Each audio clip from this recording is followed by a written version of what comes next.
Hello guys, welcome back. चलो lecture number 2 start करते हैं। इसका पहला क्वेश्चन है, a player makes 7 complete revolution of a circular path. एक वृत्ताकार एक पाथ है, एक वृत्ताकार क्या है, पाथ दिया गया है हमें। उस वृत्ताकार पाथ का एक प्लेयर जो है, खिलाड़ी जो है, उस वृत्ताकार पथ का या पाथ कह लो, है ना, वृत्ताकार पाथ का 7 चक्कर काटता है। और ये पूरा का पूरा जो 7 चक्कर मिला के जितना वो दूरी तय करता है, वो कितना दूरी है, 2200 मीटर का दूरी है।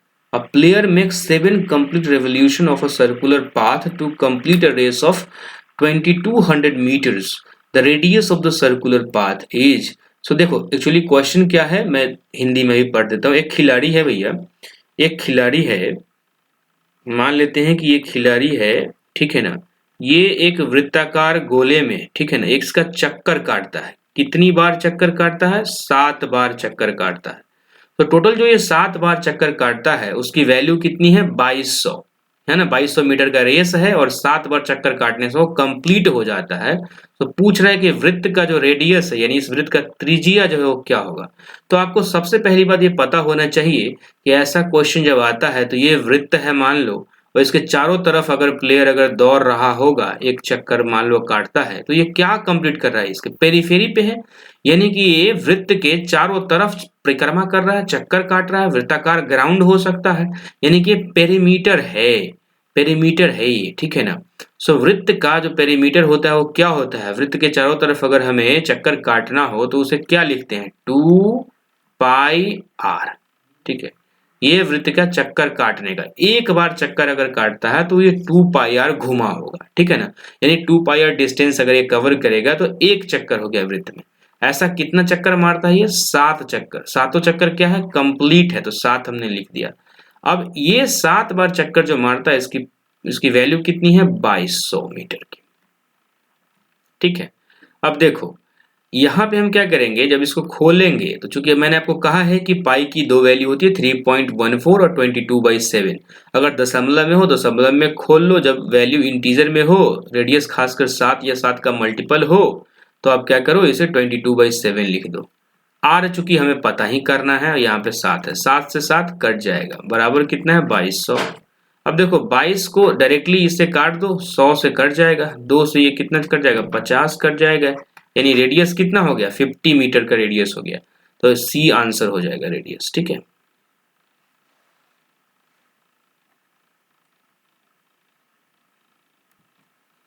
इसका आंसर क्या हो जाएगा, इसका आंसर हो जाएगा सी, ठीक है। चलो ठीक है, नेक्स्ट क्वेश्चन में हम लोग मूव करते हैं। नेक्स्ट क्वेश्चन क्या कह रहा है, by what number should, by what number, कितने नंबर से शुड, यानी ये number -2/3 to the power -3 be divided so that the quotient is 4/9 to the power -2, ठीक है। यानी ये कुल मिला के बात ये कहना चाह रहा है कि भैया ये कोई नंबर है -2/3 टू द पावर -3, इसे हम लोग कितने से डिवाइड करें। सो नंबर लिख देते हैं यहाँ पे, इतने से डिवाइड कर देता हूँ कि हमें भागफल क्वोशंट जो है वो 4/9 टू द पावर -2 मिल जाए। अब देखो 4/9 को हमें इसी के टर्म, क्योंकि देखो आपको पता है 2/3 जो है सिंपलेस्ट टर्म है, 2 को और किसी में तोड़ नहीं सकते, लेकिन 4 को तो तोड़ सकता हूँ, 9 को तो तोड़ सकता हूँ। सो इसे लिख क्या सकते हैं, 4 क्या है, 2 का स्क्वायर है भैया, 2/3 का स्क्वायर लिख सकते हैं इसको, और इसके पावर में -2 लिख सकते हैं। आपको पता हो कि जब ऐसे दो बार पावर तो गुना कर देते हैं, ठीक है ना। 2/3 टू द पावर -4 लिख सकता हूँ क्या, इसको बिल्कुल लिख सकते हैं। सो देखो अभी क्या है, ये -2/3 to the power -3 equal to क्या हो, डिवाइडेड बाई n हो गया, इज इक्वल्स टू क्या हो गया, इधर में जो आपको क्वोशंट जो था वो कितना लाना था, तो -2/3, अब बराबर ही हो गया, ये माइनस में 4 हो गया। सो अगर मुझे n की वैल्यू, वो नंबर पता करना, इसको इधर भेज देते हैं, इसको इधर ले आते हैं, ठीक है। ये थोड़ा कचरा फैल गया, मैं इसको यहाँ पे लिख देता हूँ, ठीक है ना। सो देखो n बराबर क्या हो जाएगा, ऊपर की वैल्यू को सेम रखो, -2/3 to the power -3 divided by -2/3 to the power कितना, -4, ठीक है। सो इससे हम क्या लिख सकते हैं, -2/3। मैं और सिंप्लीफाई कर देता हूँ, -3। अच्छा, मैंने आपको कहा है कि पावर जब भी ऐसा हो तो सेम बेस रख करके पावर को हम लोग क्या कर सकते हैं, स्प्लिट कर सकते हैं। -4 को -3 -1 लिख सकता हूँ, दोनों ही माइनस में, इसलिए -3 -1 -4 हो जाएगा। अब इसे जब स्प्लिट में करूंगा तो ये क्या लिख सकता हूँ फर्दर, इसे स्प्लिट में करूंगा तो क्या लिखूंगा, -2/3 टू द पावर -3 इंटू -2/3 टू द पावर -1। इसे ही लिखने का मैं तरीका यहाँ बता रहा हूँ। सो ये तो कॉमन हो गया ऊपर नीचे, तो दोनों को काट दो। सो दोनों को जब आप काट दोगे तो ये क्या बच गया, -2/3 टू द पावर -1। लेकिन ये 1 बट्टा में है, याद रखना, -2/3 टू दी पावर -1। ठीक है, अब ये जो -1 है, ये क्या है, ये क्या दर्शाता है, इनवर्स रिलेशनशिप दर्शाता है। यानी अगर मान लो 2 टू दी पावर -1 लिखा, क्या लिखते हैं, 1/2। तो इसको खोल दो फर्दर, इसको अगर खोलोगे तो 1/-2 टू दी पावर 3, यानी कि 1/ है ना -2/3 लिख सकते हैं इसको। ठीक है, तो ये तो मान लो यही रह जाएगा, ये वाला ऊपर चला जाएगा। ठीक है ना, ये वाला ऊपर, ठीक है ना, ये वाला ऊपर चला जाएगा, तो -2/3 ये आंसर आना चाहिए इसका। अब देखो क्या है कि आप में से कुछ बच्चों को हो सकता है कि यहाँ पर देखो कहीं भी दिक्कत तो नहीं हुई होगी, लेकिन यहाँ पे हो सकता है कि आपको समस्या हुआ होगा कि ये आखिर वैल्यू -2/3 कैसे यील्ड कर सकता है। तो देखो मैंने क्या कहा कि ये क्या है, 1/-2/3 टू द पावर -1। आपको मैंने कहा कि 2 टू द पावर -1 क्या लिखते हैं, 1/2, यानी बट्टा में कर देते हैं। तो मान लो अगर इसको मैं बट्टा में करूं, सो 1 अपॉन, है ना, -2/3 करूंगा। ये पूरा का ये वाला पार्ट के बारे में बात कर रहा हूँ। तो इसको अगर मैं लिखूं तो क्या लिखूंगा, ये 3 ऊपर चला जाएगा तो -3/2 लिखूंगा। लेकिन ये -3/2 अगर मैं इसको लिख दूं तो 1 अपॉन -3/2, ये फिर से 2 ऊपर चला जाएगा तो 2/3 माइनस में आ जाएगा आंसर। ठीक है ना। अच्छा, इसको करने का एक और तरीका है, देखो अगर इसको 1 अपॉन -2/3 और इनवर्स में लिखा गया है तो इसे भी तो मान लो, ये भी तो इनवर्स में ही है टोटल। तो इनवर्स इनवर्स एक दूसरे को कैंसिल कर देगा और -2/3 आंसर आ जाएगा। ठीक है, ऐसे में हमेशा आंसर लिख, लेकिन यही मेथड आप अपनाओ, इससे आपको कहीं भी दिक्कत नहीं होगी। क्योंकि देखो ये जब आप प्रैक्टिस क्वेश्चन करने लगोगे तो आप ऐसे करके क्वेश्चन को कर जाना। ठीक है, चलो नेक्स्ट क्वेश्चन देख लेना। नेक्स्ट क्वेश्चन क्या कहता है, चलो नेक्स्ट क्वेश्चन देख लेते हैं। ये क्या है, if the capacity of a cylindrical tank. Again देखो मैंने कहा था ना, सिलेंडर जब भी आया तो दिमाग में वो फिगर रखना। तो एक सिलेंड्रिकल टैंक है, यानी सिलेंडर के आकार का एक टैंक है, उसकी कैपेसिटी है 848 क्यूबिक मीटर, 1848 क्यूबिक मीटर, याद रखना। And the diameter of its base, यानी डायमीटर इसके बेस का दिया गया है 14 मीटर का। सो हमें डेप्थ पूछ रहा है। देखो ये क्वेश्चन को घुमा फिरा करके पूछने का तरीका है। मैं आपको कॉन्सेप्ट दोबारा से क्लियर कर देता हूँ सब चीज का। देखो जब भी याद रखना इस बात को कि जब भी आपसे पूछा जाए कि कैपेसिटी क्या होगी, जब भी आपसे पूछा जाए कैपेसिटी, समझ लेना कैपेसिटी का मतलब है वॉल्यूम पूछ रहा है। ठीक है ना। और इसका जांच कहाँ से करोगे, क्रॉस चेक कैसे करोगे, वॉल्यूम ही दिया गया है। सो याद रखना हमेशा उसका यूनिट जो होगा ना वो क्यूब में होगा। एरिया का यूनिट क्या होता है, स्क्वायर में होता है, वर्ग में होता है, और इसका घन में क्यूब में होता है। यहाँ पे गौर से देखो कैपेसिटी पूछा है तो हमें ये तो पता है कैपेसिटी मतलब, ठीक है सर ने बताया कि वॉल्यूम होता है, चलो ठीक है।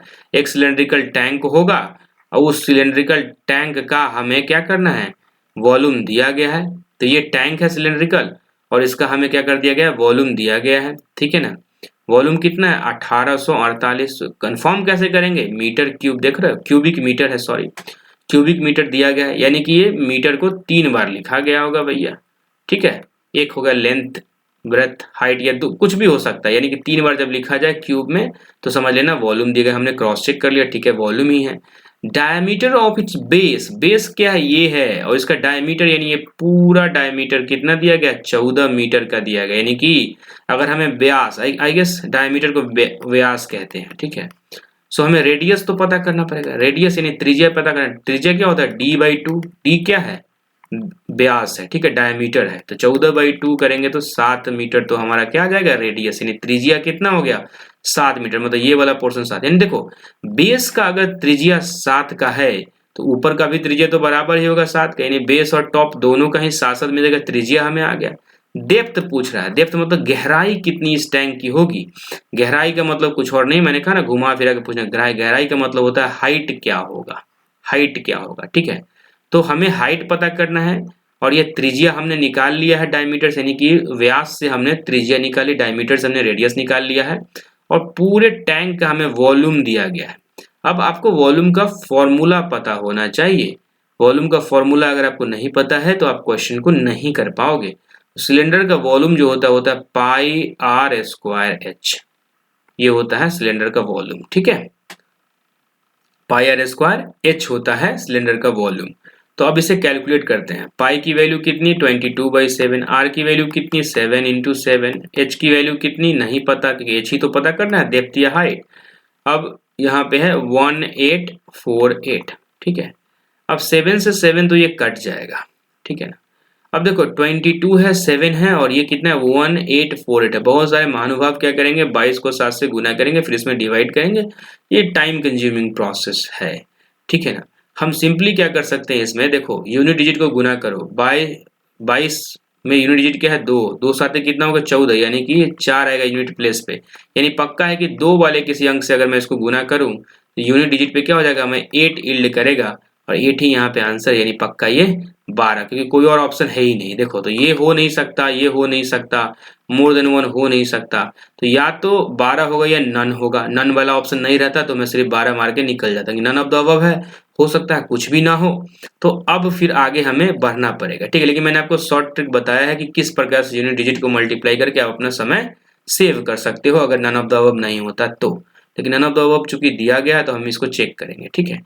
सो 2 से 22 को करेंगे, सो 2 11 दूनी 22, 11 यहाँ और 2 से इसको करो, 2 9 18, 2 दूनी 4, 2 चौके 8, 924, ठीक है। अब 7 से इसको भाग दो, ठीक है ना, 7 से भाग देना आसान है। 7 एक कम 7, तो 9 में से 7 जाएगा तो 2, 2 और 2 कितना 22, 7 तिया 21, 1 और 2 7 दूनी 14, 132। अब 11 से 132 में अगर भाग दो कितना होता है 12, सो आपका आंसर आ जाएगा 12, ठीक है। चलो इस क्वेश्चन को देखते हैं। ये क्या कह रहा है, x + 1/x = 5। आपको वैल्यू दे दिया गया है कि x + 1/x का वैल्यू 5 है, तो आपसे पूछा क्या जा रहा है x² + 1/4 है, स्क्वायर नहीं है, सॉरी। एक्चुअली देखो क्या दिखा है, x + 1/x 5 दिया गया है इसका मान, तो हमसे मान पूछ रहा है किसका, x⁴ + 1/x⁴ का मान पूछ रहा है। ऐसे क्वेश्चन जब भी आए तो आपको घबराना बिल्कुल नहीं है। इसे आप क्या लिख सकते हैं, देखिए ऐसे क्वेश्चन जब भी आए और मान लो सपोज कर लो कि एक तो ये क्या है 1 डिग्री है और ये क्या है 4 डिग्री है, तो हम जब भी ऐसे क्वेश्चन आए 1 डिग्री और 4 डिग्री का, मैं आपको एक आसान तरीका बता रहा हूँ, नहीं तो आप क्वेश्चन को करते रह जाओगे। ऐसे में क्या लोग, कई सारे लोग क्या करते हैं पता है आपको, इसको a मानते हैं, इसको b मानते हैं और a + b के होल स्क्वायर पे पहली बार में खोल लेते हैं, ठीक है। तो अब आपको मान लो x² के टर्म में आ गया, ठीक है ना, सारा का सारा वैल्यू। अब ऐसे खोलने के बाद फिर से इसको दोबारा से स्क्वायर ये करते हैं तो x⁴ में जाते हैं, फिर आंसर लगाते हैं, ऐसे में पूरा समय बीत जाता है। ये क्वेश्चन, इस प्रकार के क्वेश्चन जो होता है ना, वो टाइम को बर्बाद करने के लिए होता है। तो ऐसे क्वेश्चन को आप कैसे करेंगे आसानी से, सबसे पहले आपको डिग्री देखना है। अगर 1 डिग्री का क्वेश्चन, यहाँ 1 डिग्री में वैल्यू दिया गया हो और अगर 2 डिग्री में पूछ रहा हो तब तो ये मेथड ठीक है। सपोज कर लो अगर x + 1/x हमें दिया गया है और हमसे पूछता कि x² + 1/x² कितना होगा, तो सिंपली हम क्या करते हैं, इसका स्क्वायर कर देते हैं। तो x² + 1/x² + 2 × x × 1/x की 2 हो जाता, इधर 25 चला जाता, इधर जाते तो इसका मान पूरे का 23 एक ही बार में आ जाता हमारा आंसर, ठीक है। लेकिन ये पूछ क्या रहा है, पावर में 4 है, ठीक है।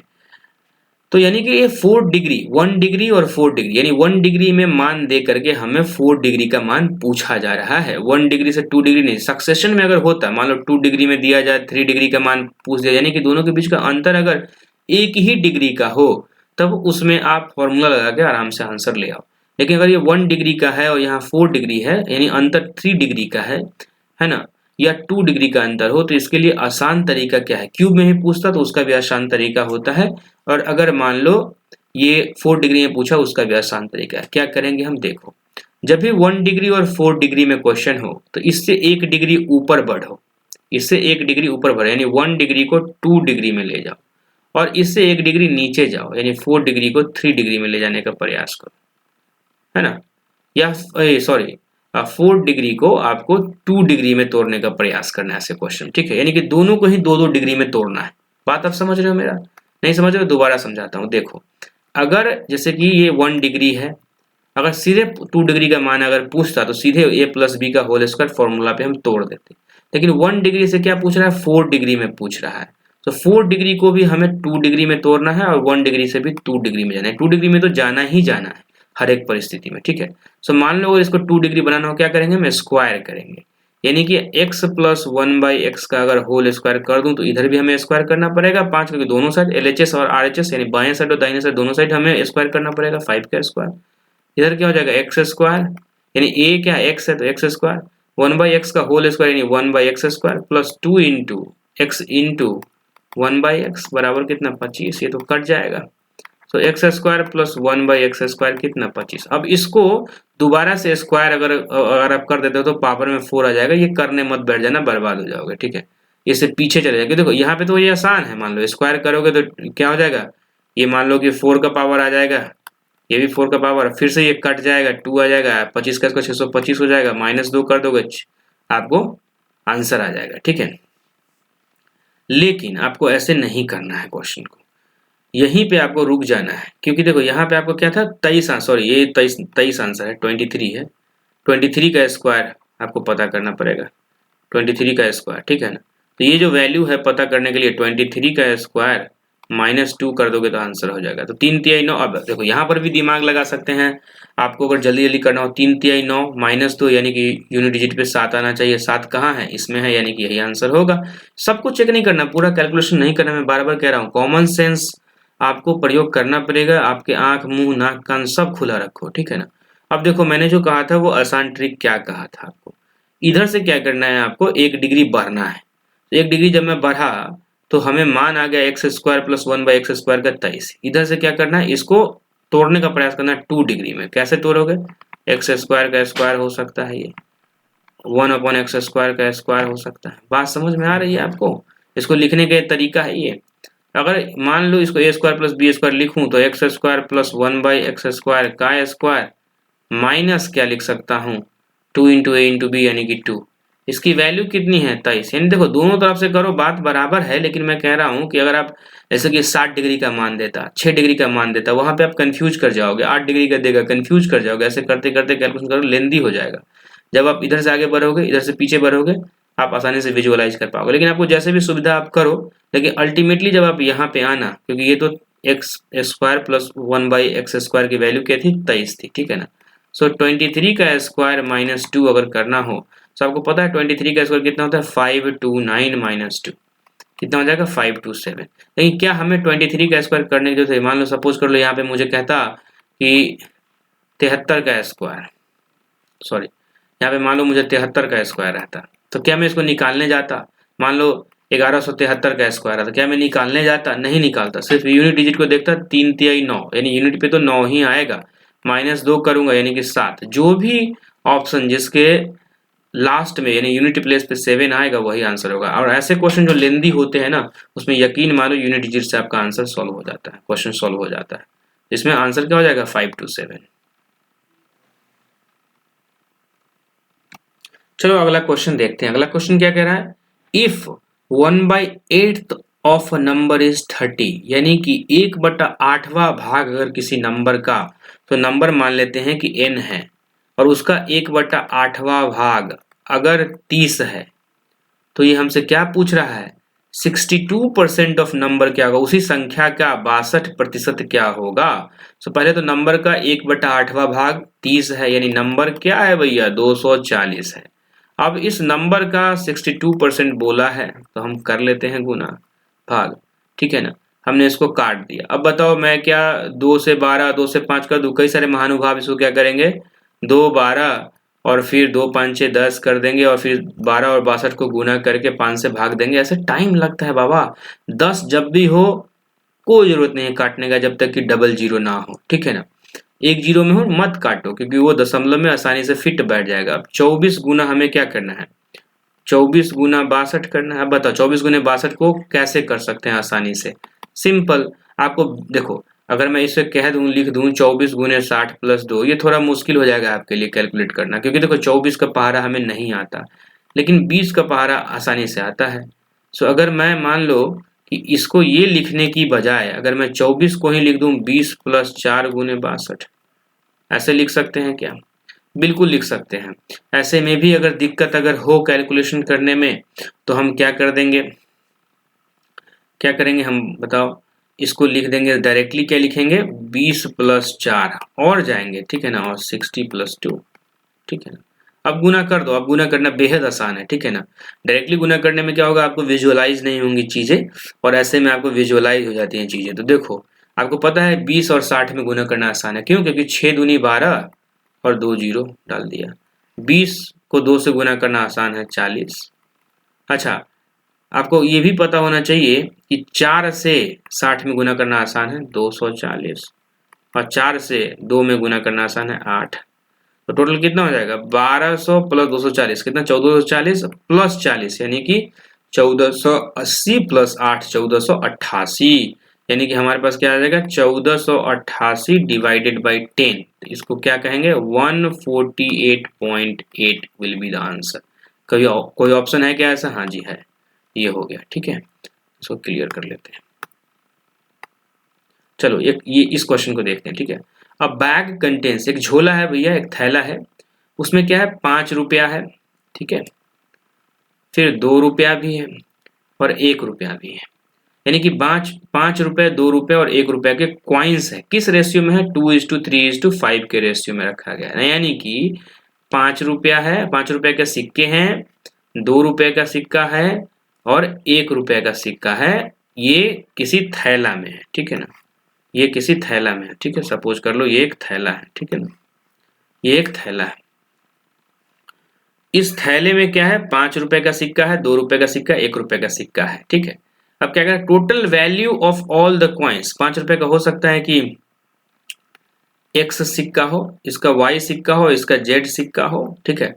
सबका मान मिला करके कितना है, 2000 रुपए होता है। सब सारे सिक्कों का मान मिला करके 2000 होता है। तो हमसे पूछ रहा है कि 2 रुपए का कितना नोट होगा। सबसे पहली बात, 5 रुपया, 2 रुपया और 1 रुपया के सिक्के का रेशियो दिया गया है 2:3:4, यानी कि अगर मैं x से ये करूं तो 2x, 3x और 4x, यानी कि 4x जो होगा 1 रुपए का सिक्का होगा, 3x जो है वो 2 रुपए का सिक्का और 2x जो है वो 5 रुपए का सिक्का है। तो सबको अगर मैं वो करूं तो टोटल मान लो कि 5 रुपए का सिक्का कितना है 2x, यानी टोटल वैल्यू उसकी कितनी 10x, प्लस 2 रुपए का सिक्का कितना 3x, तो 2 रुपए का सिक्का 3x यानी कि 6x, 1 रुपए का सिक्का कितना 4x, 4x गुने 1 यानी कि 4x, बराबर कितना, ये सबका मान कितना 2000, ठीक है।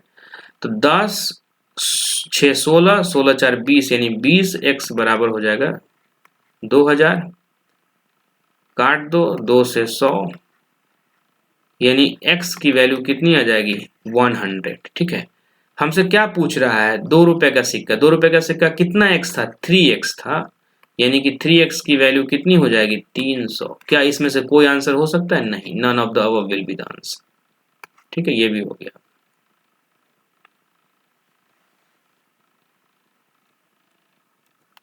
चलो इस क्वेश्चन को देखते हैं, ठीक है। क्या कह रहा है, the interior angle of regular polygon, कोई भी पॉलीगॉन है, exceeds its exterior angle by 108 degree, how many sides does the polygon have, यानी कि कोई एक पॉलीगॉन है, मान लो n साइड का कोई भी पॉलीगॉन है, हेक्सागन हो सकता है, हेप्टागन, ऑक्टागन, डेकागन, कुछ भी हो सकता है, ठीक है ना। डेकागन का मतलब बाय द वे 10 वाले, 10 साइड्स वाले, ऑक्टागन माने 8 वाला, ऐसे ही हेप्टा होता है, हेक्सा होता है, पेंटागन यानी 5 वाला। मैं आपको एक रफ आइडिया दे रहा हूँ, ठीक है। सो ये कोई एक रेगुलर पॉलीगॉन है, तो उसमें हमें नंबर ऑफ साइड्स यानी उसकी भुजाएं मुझे पता करनी है कि कितनी भुजा वाला ये पॉलीगॉन होगा, जिसमें एक लिंक हमें दिया जा रहा है ये वाला कि the interior angle interior angle को हम लोग क्या मान लेते हैं, इंटीरियर एंगल को हम लोग मान लेते हैं I और एक्सटीरियर एंगल को मान लेते हैं E। क्या कह रहा है, the interior angle of a regular polygon exceeds its exterior angle by 108 degree. यानी जो अंतः कोण है, हिंदी वालों, अंतः कोण जो है किसी भी रेगुलर पॉलीगॉन का वो एक्सीड करता है एक्सटीरियर यानी एक्सटीरियर एंगल यानी कि बाहर जो कोण है, बाहर वाला जो कोण है उससे 108 डिग्री ज्यादा है। यानी इंटीरियर एंगल, इंटीरियर वाला जो कोण है माइनस एक्सटीरियर का कोण वो कितना हो गया 108 डिग्री। ठीक है, ऐसा कुछ बना। ठीक है ना, interior angle minus exterior angle बराबर 108 डिग्री। अब देखो इसको निकालने का फॉर्मूला होता है, प्रत्येक इंटीरियर एंगल हमें निकालना पड़ेगा। सो एक इंटीरियर एंगल का फॉर्मूला क्या होता है, एक इंटीरियर एंगल का फॉर्मूला होता है बाबा 180 डिग्री इंटू n-2/n, एक का। ऐसे ही एक एक्सटीरियर का फॉर्मूला, एक्सटीरियर एंगल हमेशा 360 याद रखना है। इंटीरियर मतलब अंतः कोण और एक्सटीरियर मतलब बाह्य कोण। एक्सटीरियर हमेशा बड़ा होता है, एक्सटीरियर 360 डिग्री डिवाइडेड बाय सीधे n कर दो। एक्सटीरियर क्या होता है 360 डिग्री बाय n और इंटीरियर क्या होता है, इंटीरियर में लोचा है। इंटीरियर 180 डिग्री से ही क्या होता है, मेन इसका 180 डिग्री ऊपर में होगा और एक्सटीरियर में 360। एक्सटीरियर का फॉर्मूला सिंपल है 360 डिग्री बाय n और इंटीरियर क्या है 180 डिग्री इंटू n-2/n। ऐसा इसलिए कि मान लो कम से कम कोई भी पॉलीगॉन अगर बनेगा तो इस प्रकार का बनेगा, n की वैल्यू कम से कम 3 लूं तो ये 2 हो जाए, 1 हो जाए और ये 3 हो जाए। ठीक है ना, लेकिन अगर 2 ले लूं तो 0 0 हो जाए तो ये तो बनेगा ही ना कुछ भी, तो 3 कम से कम लेना है। इसलिए n-2 हमने कहा कम से कम 2 तो कम होगा ही होगा एक्सटीरियर से इसके एंगल बनाने के लिए। ठीक है ना, सो हमने क्या कहा है, सिंपल बात अब याद रखो कि प्रत्येक इंटीरियर अंतः कोण का वैल्यू निकालना हो तो 180 डिग्री गुने n-2/n। देखो नीचे में तो n सब में है, ठीक है ना, बस इंटीरियर में 180 डिग्री इंटू n-2 है, ऊपर में 360 डिग्री है बस। ठीक है ना, अब दोनों का हम माइनस प्लस कर लेते हैं और देख लेते हैं। ठीक है ना, सो 180 डिग्री n-2 को जब आप खोलोगे तो ये क्या हो जाएगा, n गुने 180 डिग्री माइनस 360 डिग्री। ठीक है ना, क्योंकि n n दोनों ही सेम है नीचे में। ठीक है ना, तो एलसीएम भी सेम ही होगा। ठीक है, नीचे का माइनस क्या होगा, माइनस हो जाएगा 360 डिग्री। ठीक है ना, माइनस क्या हो जाएगा 360 डिग्री बराबर कितना लिख दूं, बराबर कितना लिख दूं, बताओ बताओ, बराबर कितना लिख दूं, बराबर कितना लिखूं, 108 डिग्री लिख दूं क्या, क्या ये सही है, बताओ क्या ये सही है, संभवतः। ठीक है, सो हमने 108 डिग्री यहाँ पे लिख दिया है। अब यहाँ पे आते हैं, देखते हैं, ये 720 डिग्री हो रहा है। ठीक है, तो अगर आप इसको डिवाइड अगर ढंग से करो तो आप ये पाओगे कि ये जो 108 डिग्री है इसको इधर गुना कर दो। सो n गुने 180 डिग्री माइनस 720 डिग्री बराबर क्या है, n गुने 108 डिग्री। अब इसको इधर ले आओ और इसको इधर ले आओ कि माइनस हो जाएगा प्लस। सो 180 डिग्री में से 108 डिग्री गुने n है बराबर है 720 डिग्री। अब 180 में से 108 घटाओगे कितना होता है 72 डिग्री। सो n गुने 72 डिग्री बराबर 720 डिग्री। 72 दहाई के 720 यानी n कितना हो जाएगा 10, यानी कि ये 10 भुजाओं वाला पॉलीगॉन है यानी डेकागॉन है। ठीक है ना, अच्छा इसका एक शॉर्ट ट्रिक भी मैं आपको बताता हूँ। ठीक है, निकालने का, वैसे तो आप जो मैंने आपको कॉन्सेप्ट बताया उसी से निकालोगे, लेकिन जब भी ऐसे क्वेश्चन आए और ये कहा जाए कि इंटीरियर और एक्सटीरियर एंगल दोनों के बीच का अंतर फलाना है 108 डिग्री है, तो ऐसा करना है आपको कि मान लो, लेकिन हमेशा ध्यान रखना कि एक्सटीरियर एंगल को एक्सीड करना चाहिए इंटीरियर एंगल, यानी इंटीरियर एंगल बराबर एक्सटीरियर एंगल प्लस में समथिंग हो, प्लस में कोई भी एंगल हो तो उस एंगल को 180 में से माइनस कर देना है। 180 में से क्या करोगे, माइनस कर दोगे, तो एंगल अभी या क्या कितने से एक्सीड कर रहा है 108 डिग्री से, तो इसका मान कितना हो जाएगा 72 डिग्री। ठीक है ना, और इस 72 डिग्री को क्या करना है 2 से भाग कर देना है, तो क्या जाएगा 36 डिग्री। ठीक है ना, और 360 जो टोटल होता है उसमें इस 36 डिग्री से भाग कर देना है तो पूरा वैल्यू आ जाएगा। यानी कि अगर मैं इसको एक जनरल टर्म में लिखूं तो मैं लिख सकता हूं, नॉर्मली अगर हमको फास्ट में निकालना हो तो इतना माइनस जिस वैल्यू से ये एक्सीड किया हो, ठीक है ना, जिस वैल्यू से ये एक्सीड किया हो, है ना, जितनी भी वैल्यू से ये एक्सीड करता है, ठीक है, वो ऊपर में 360 डिग्री गुने 2 कर देना है, ठीक है, यानी 720 डिग्री टोटल मिलाकर। सो अगर एक नॉर्मल फॉर्मूला बताऊं तो 720 degree divided by 180 degree minus जितने से एक्सीड किया हो, ये आप अंतिम में याद रखोगे। मैंने बस आपको वो करने के लिए अब पूरा यहाँ से यहाँ तक पूरा मैटर बता दिया कैसे कैसे क्या हो रहा है। लेकिन देखो, जब आप इतना याद रख लो कि जब भी ऐसा कुछ हो और इंटीरियर एंगल जो है वो एक्सीड कर रहा हो एक्सटीरियर एंगल को, तो 720 डिग्री ऊपर में लिखना है, नीचे में लिखना है 180 डिग्री माइनस जितने से एक्सीड करेगा, आपका आंसर हमेशा आ जाएगा, ठीक है। चलो इस क्वेश्चन को देखते हैं। The salary of an officer, एक ऑफिसर है भैया, मान लो एईडीओ ऑफिसर है, जैसे आप ऑफिसर बनोगे वैसे ही ये ऑफिसर है, उसका वेतन इंक्रीज्ड बाय 25%। जब भी ऐसे क्वेश्चन हो, कोई भी क्लू ना हो, तो उसको मान लो कि उस ऑफिसर का वेतन पहले 100 रुपया रहा होगा, अब इंक्रीज किया है 25% से, यानी कि 100 का 25% कितना, 100 रुपया का 25% कितना, 25 रुपया, यानी कि इसका वेतन 125 रुपया हो गया है। यानी एक ऑफिसर है जिसका पहले 100 रुपया वेतन मिलता था, अब 125 रुपया मिलता है, यानी 25% से इसका वेतन राइज हुआ है। सो कह रहा है बाय व्हाट परसेंटेज, कितने प्रतिशत से शुड द न्यू सैलरी, ये नया सैलरी 125 है, उसे डिक्रीज कर दूं ताकि ओरिजिनल सैलरी पहुंच जाए। मान लो आप एईडीओ ऑफिसर बने हो, 100 रुपया से आपकी सैलरी 125 रुपया हो गया, आपने कोई करप्शन कर दिया तो आपकी सैलरी घटानी है, तो कितने से सैलरी घटाया जाए कि दोबारा से मतलब वापस 100 रुपए की सैलरी हो जाए, यानी ओरिजिनल सैलरी हो जाए। तो आप जब भी ऐसा क्वेश्चन आता है ना, ये जब 25% हो तो रिवर्स में 20% होता है, याद रखना।